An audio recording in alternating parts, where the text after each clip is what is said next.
నాగవల్లి బాలరాజుకి keys ఇచ్చి ఇదిగో బండి రిపేర్ చేసి తీసుకొని రా అని చెప్పి అంటుంది. దాంతో అక్కడ ఉన్న నాగవల్లి అలా అనేసరికి బాలరాజు అయితే నీ బాబు ఇస్తాడు ఏంటో డబ్బులు అని చెప్పి అంటాడు.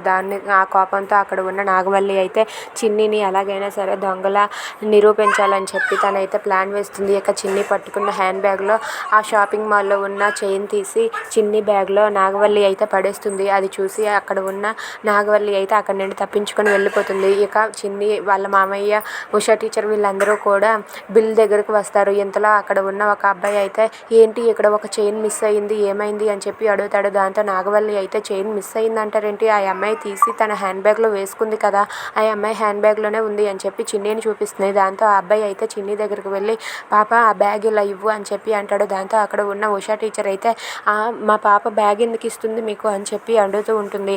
దాంతో అతనైతే మా గోల్డ్ షాప్లో చైన్ మిస్ అయింది, ఈ చైన్ ఈ అమ్మాయి బ్యాగ్లోనే ఉంది అని చెప్పి అంటాడు. అది వినగానే అక్కడ ఉన్న చిన్ని అలాగే సత్యం, ఉష వీళ్ళందరూ కూడా ఒక్కసారిగా షాక్ అవుతారు.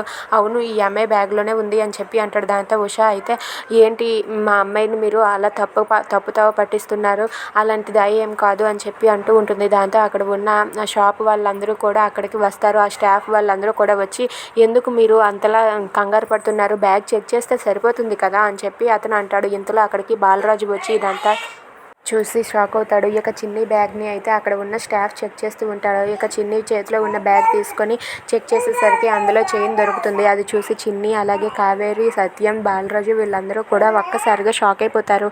ఇక అక్కడ ఉన్న సత్యం అయితే అలా చూస్తూ ఉండిపోతాడు. ఇక చిన్ని అయితే తన బ్యాగ్లోని చైన్ ఎలా వచ్చిందో నాకు తెలియదు అని చెప్పి అంటూ ఉంటుంది. ఇక అక్కడ ఉన్న స్టాఫ్ అయితే వీళ్ళతో మనకి డిస్కషన్ ఏంటి, మనం వెంటనే పోలీసులకి ఫోన్ చేద్దామని చెప్పి వాళ్ళైతే పోలీసులకు ఫోన్ చేస్తారు. ఇక ఆ మాట వినగానే చిన్ని, కావేరి అలాగే సత్యం, బాలరాజు అయితే ఒక్కసారిగా షాక్ అయ్యి అలా ఉండిపోతారు. ఇక చిన్ని అయితే ఏం చేయాలో తెలియక కంగారు పడుతూ ఉంటుంది. ఇంతలో అక్కడ ఉన్న ఆ స్టాఫ్ అయితే పోలీసులకు ఫోన్ చేస్తారు.